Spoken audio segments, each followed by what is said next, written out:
¿Qué tal? ¿Cómo les va? En el año 1511, aproximadamente, Erasmo de Rotterdam publicó un libro que escribió él de corrido en un viaje y se lo dedicó a su amigo Tomás Moro, que después fue, como ustedes saben, martirizado por Enrique VIII, el Santo Tomás Moro. El libro titulado Elogio de la estupidez.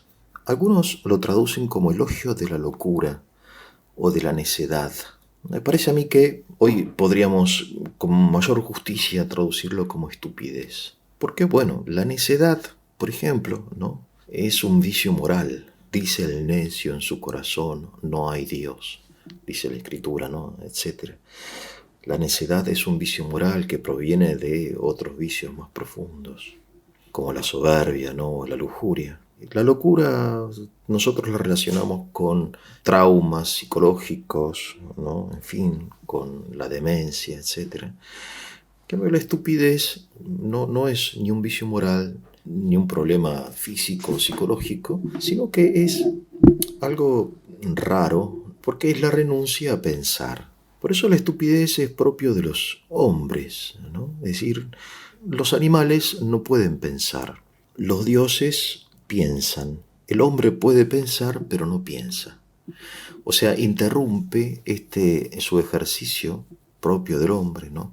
Que es el razonar, el pensar, el reflexionar, etcétera, ¿no? Por eso solo el hombre es estúpido, porque es racional, pero su racionalidad es débil, frágil, limitada, ¿no? Condicionada. Por eso, repito, la estupidez es propia del ser humano.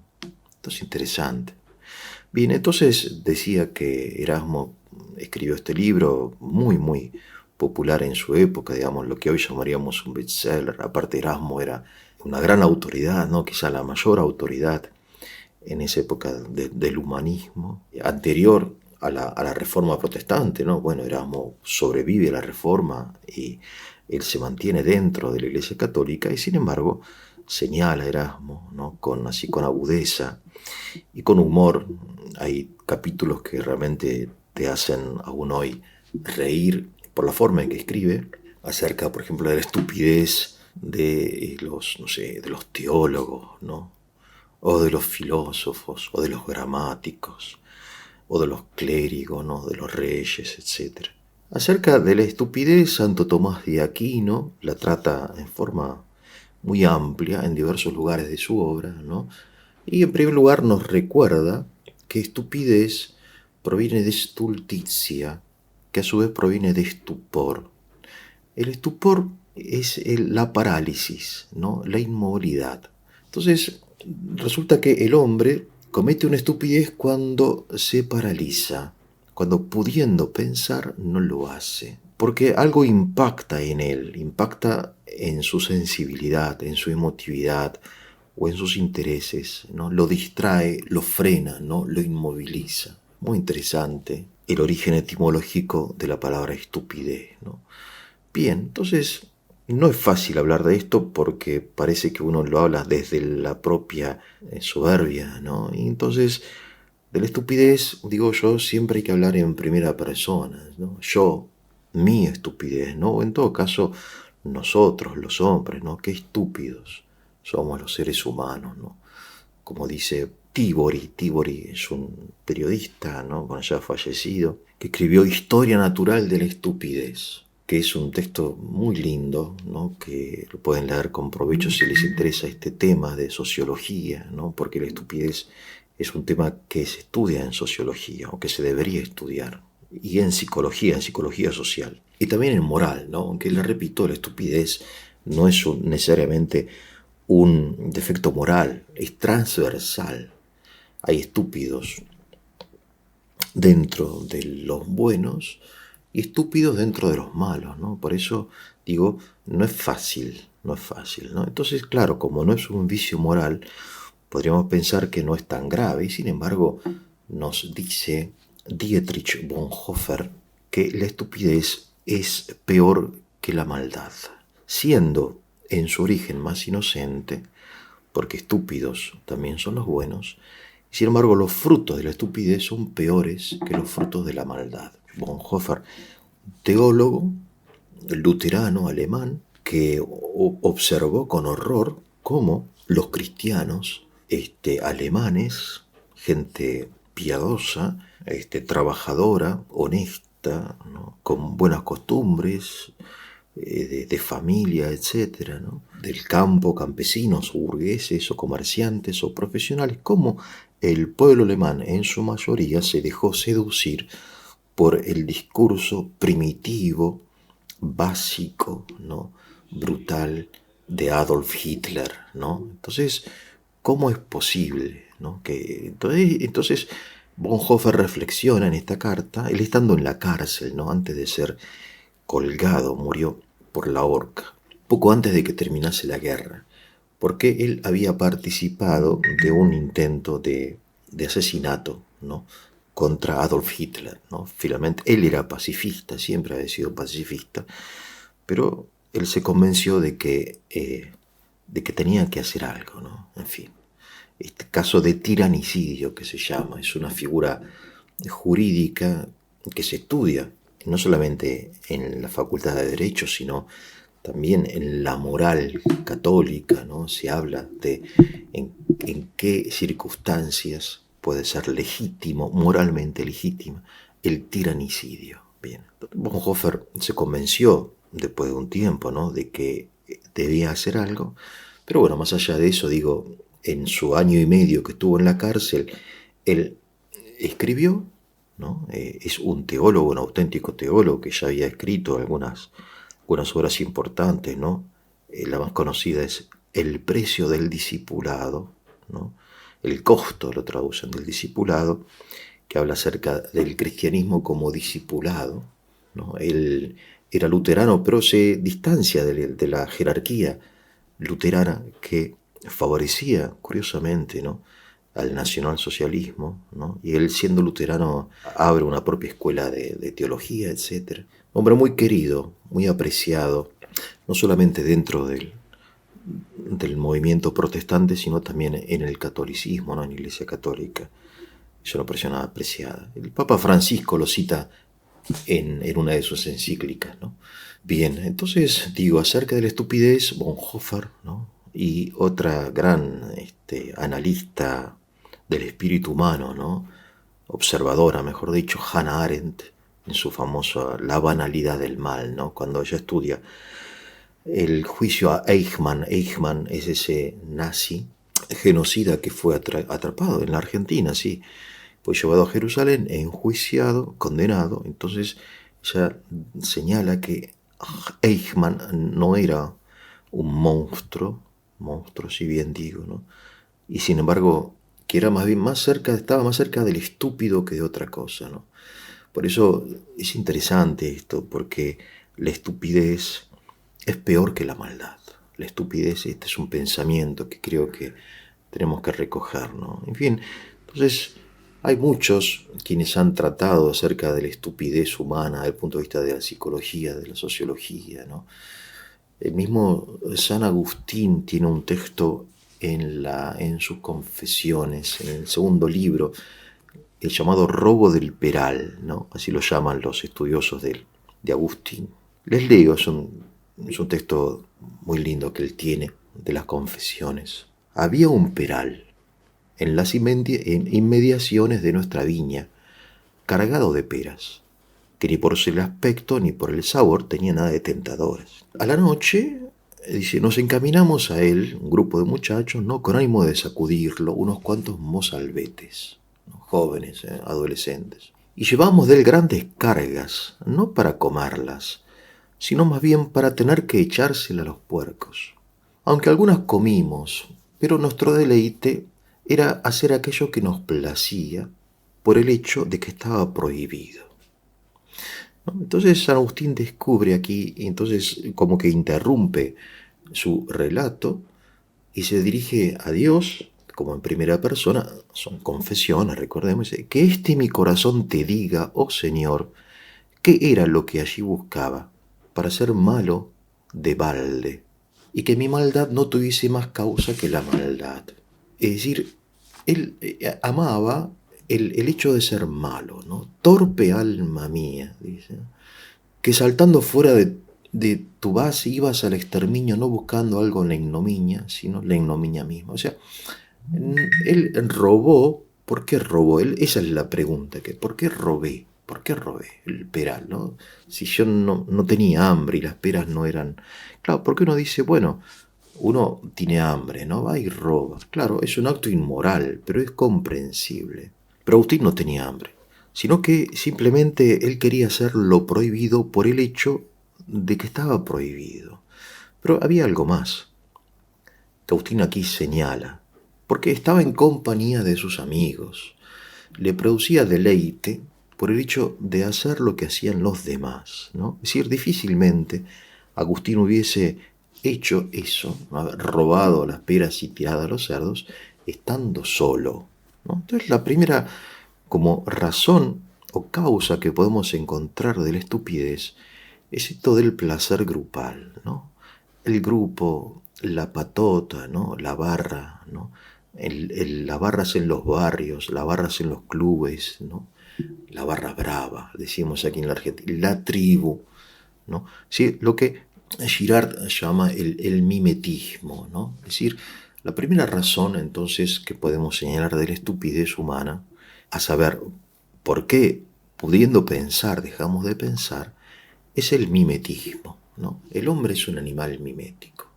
Y está muy bien que así lo sea, porque gracias al mimetismo aprendemos, ¿no? ¿Cómo aprendemos a hablar, ¿no? ¿Cómo aprendimos a hablar el español? Bueno, escuchando, imitando, ¿no? Y así aprendemos a vivir observando, imitando, ¿no? Ahora bien, recordemos que todos los vicios tienen su fundamento en la naturaleza. Entonces, el mimetismo como aprendizaje fácilmente se degrada en mimetismo como conformismo. Por eso la estupidez, señala Bonhoeffer, es un problema social, o mejor dicho, tiene una raíz colectiva, mimética, ¿no? Sí, yo, por ejemplo, a los 14 años, quizá antes, ¿no? Empecé a fumar a escondidas de mis padres, por supuesto. ¿Y por qué? Bueno, porque era la moda. Los chicos fumaban, ¿no? Fumaban determinado cigarrillo, no cualquiera. Me encontré fumando entre fumadores, casi inconscientemente. ¿Qué más podía hacer sino fumar? Entonces fíjense ustedes que el mimetismo es, por un lado, la fortaleza del hombre, ¿no? La capacidad de aprender, y por otro lado, su debilidad, ¿no? Es decir, y aun cuando estamos solos, por ejemplo, un ladrón cuando roba, inconscientemente está imitando, copiando, repitiendo lo que alguna vez aprendió. Bien, entonces la mímesis está en lo más profundo de nuestra naturaleza. O sea, no podemos decidir, elegir, imitar o no. Nosotros necesariamente imitamos. Lo que sí podemos elegir y debemos elegir es qué imitar o a quién imitar, ¿no? Por eso tan importante esto de Bonhoeffer, que la vida cristiana es un discipulado, ¿no? Es decir, el costo del discipulado. Claro, porque uno se declara discípulo del Señor y entonces evita en este sentido dejarse llevar por el mimetismo, por la locura, en el caso de la Alemania de los años 33 en adelante, la locura del nacionalsocialismo, ¿no? Hay muchas locuras, hoy también estamos llenos de esta locura, ¿no? En fin, hay que tener mucho cuidado de esto, ¿no? Porque, claro, ustedes recuerdan lo que decía Séneca. Séneca en su carta a Lucilio, Cartas Morales, dice: cada vez que fui con los hombres, volví menos hombre. Claro, porque el contacto con los hombres te deshumaniza en cierto sentido, ¿no? Al menos esta era la experiencia de Séneca. Séneca cuenta su experiencia en el Coliseo, en el circo romano, ¿no?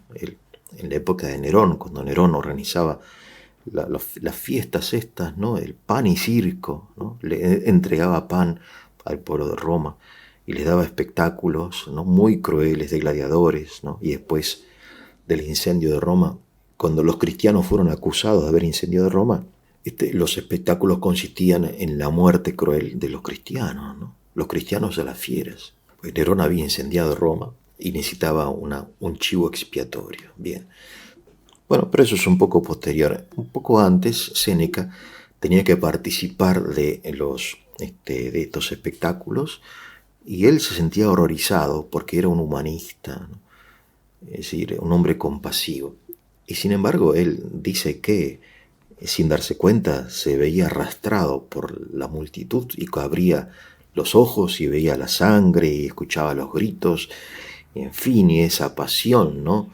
En fin, y empezaba él también a participar sin darse cuenta, se convertía en uno de esos pobres hombres, ¿no? Que decidían la muerte o la vida del, del gladiador, ¿no? Si bien señalando con el pulgar hacia abajo o hacia arriba. En fin, ¿no? Entonces, claro, estuve entre los hombres, volví menos hombres.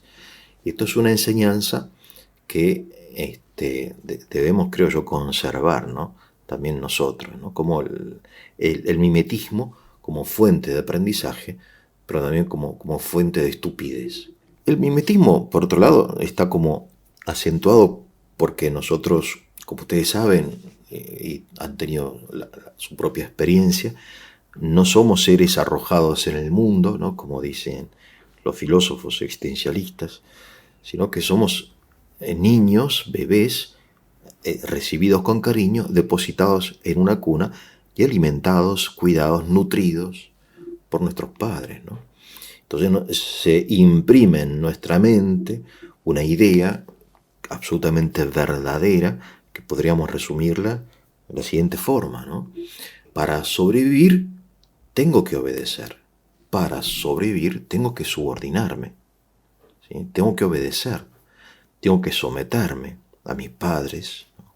Después al maestro, a la maestra, a los profesores, al dentista y a todos, ¿no? Y así debe ser, ¿no? En fin. Entonces, claro, tenemos como esta idea primaria muy importante, fundamental, ¿no? Vivir y someterme, pero claro, ya como les dije, ¿no? La subordinación, la obediencia, que es una virtud, puede convertirse en obediencia como temor, como pasión, ¿no? San Pablo, en la primera carta a los Corintios, tiene un razonamiento, ¿no? Acerca de las edades del hombre. Dice así, fíjense ustedes qué interesante, ¿no?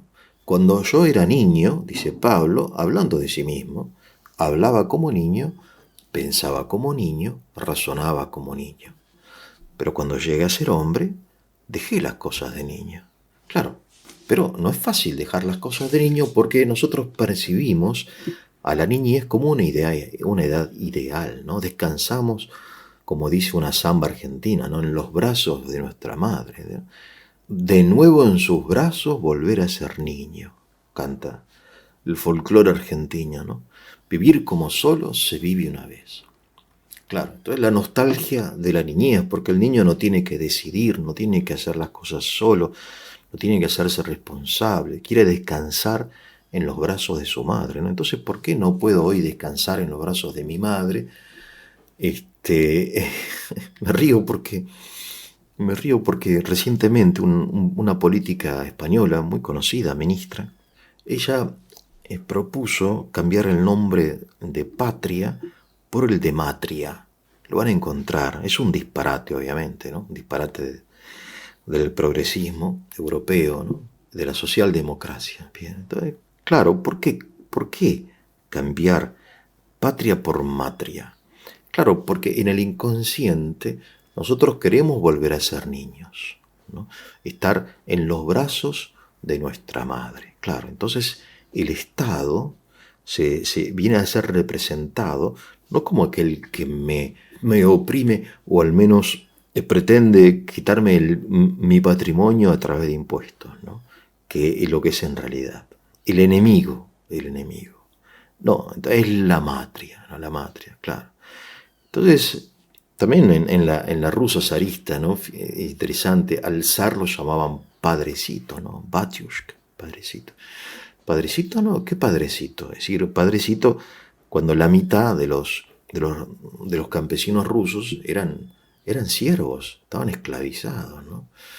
Claro, entonces estos dictadores, ¿no? De siempre, ¿no? El Putin de hoy, utiliza esto de la patria, de la matria, para mandar a los jóvenes a las trincheras a morir, ¿no? Entonces, la subordinación se convierte en servidumbre. Este es el punto. Así como el mimetismo se convierte en conformismo, la subordinación natural se convierte en servidumbre. En este caso política o comercial o lo que sea, o a la moda, ¿no? Fíjense cómo hoy todo el mundo se viste o se tatúa, siempre todos iguales, ¿no? Es una cosa bastante curiosa. De vez en cuando el conformismo explota en forma de revolución, de rebelión, ¿no? Entonces surge la revolución que no libera al hombre porque luego de su momento liberador digo bien, y destructivo, el hombre vuelve a someterse generalmente a un poder más tiránico que el anterior, ¿no? Porque la revolución no ataca la raíz, sino los frutos, ¿no? Bien, entonces, como ven, son muchas las ideas que nos lleva a pensar, ¿no? Esto de la estupidez, ¿no? Muchas las ideas. La estupidez es como el género, no la especie, ¿no? De hecho, Santo Tomás de Aquino, cuando trata de esto, ¿no? En sus obras, curiosamente se refiere a la estupidez con muchos términos muy distintos, ¿no? Se los voy a leer, primero en latín, después en español, y con esto voy terminando. Asineti significa burro, ¿no? De asno. Cataplex, catapléjico, el que paralítico, ¿no? Credulus, crédulo. Fatus, fatuo. Grossus, ¿no? Grueso.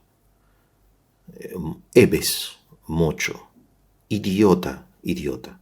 Imbécilis, imbécil. Inanis, vacío. Incrasatus, engrosado. Inexpertus, inexperto. Insensatus, insensato. Insipiens, insensible. Necio, necius, necio. Rusticus, rústico. Stolidus, estúpido. Stultus, stulto. Tardus, tardo. Turpis, torpe, perdón. Vacus, vacío, ¿no? Es las especies, ¿no? Y esto es interesante porque ustedes se dan cuenta que aquí no necesariamente hay un vicio moral, ¿no? Por eso, repito, la estupidez es transversal. Hay gente buena y estúpida. La estupidez, por otro lado, es peor que la maldad. La fuente de la estupidez puede ser algo tan sencillo como el agotamiento físico, por ejemplo, ¿no? A causa del agotamiento físico, por ejemplo, recuerdo en su lindo relato, ¿no? De su viaje alrededor del mundo, el gran navegante argentino Vito Dumas, que dio la vuelta al mundo, uno de los primeros en solitario, el año 42, creo, ¿sí? El libro Los 40 Bramadores, él cuenta que a causa del agotamiento físico y de la soledad, empezaba a escuchar voces en medio del mar y a ver cosas, ¿no? Bien, cosas que pasan, ¿no? La mala alimentación, la ansiedad, por ejemplo. Cometemos estupideces. Recientemente un amigo mío se cayó en la calle, porque iba corriendo, llegaba tarde al médico, con el celular, se tropezó, se rompió la cabeza, 7 puntos, no le dieron, pobre. Y bueno, es la ansiedad, ¿no? No sé, en fin. Emociones intensas, como la tristeza, la ira, la inquietud, el miedo, fundamentalmente el miedo, ¿no? Tabori, que es un autor que escribe la historia natural de la estupidez, relaciona la estupidez fundamentalmente con el miedo. Santo Tomás de Aquino, en cambio, la relaciona más con la lujuria. Esa causa de la lujuria es que el estúpido o sea, pierde su mujer, pierde su familia, pierde su honor, ¿no? En fin, todas cuestiones de la literatura universal. El abuso del alcohol, el exceso de confianza, etcétera, ¿no? En fin, entonces esto, como ven, es un tema muy amplio, ¿no? Creo que muy actual, siempre actual. Bien. Voy a terminar aquí. Si creo que fue de su utilidad, le voy a pedir que lo compartan, se suscriban para la difusión del canal. Después seguiremos un poco más leyendo acerca de la estupidez del hombre. Que tengan un muy buen día.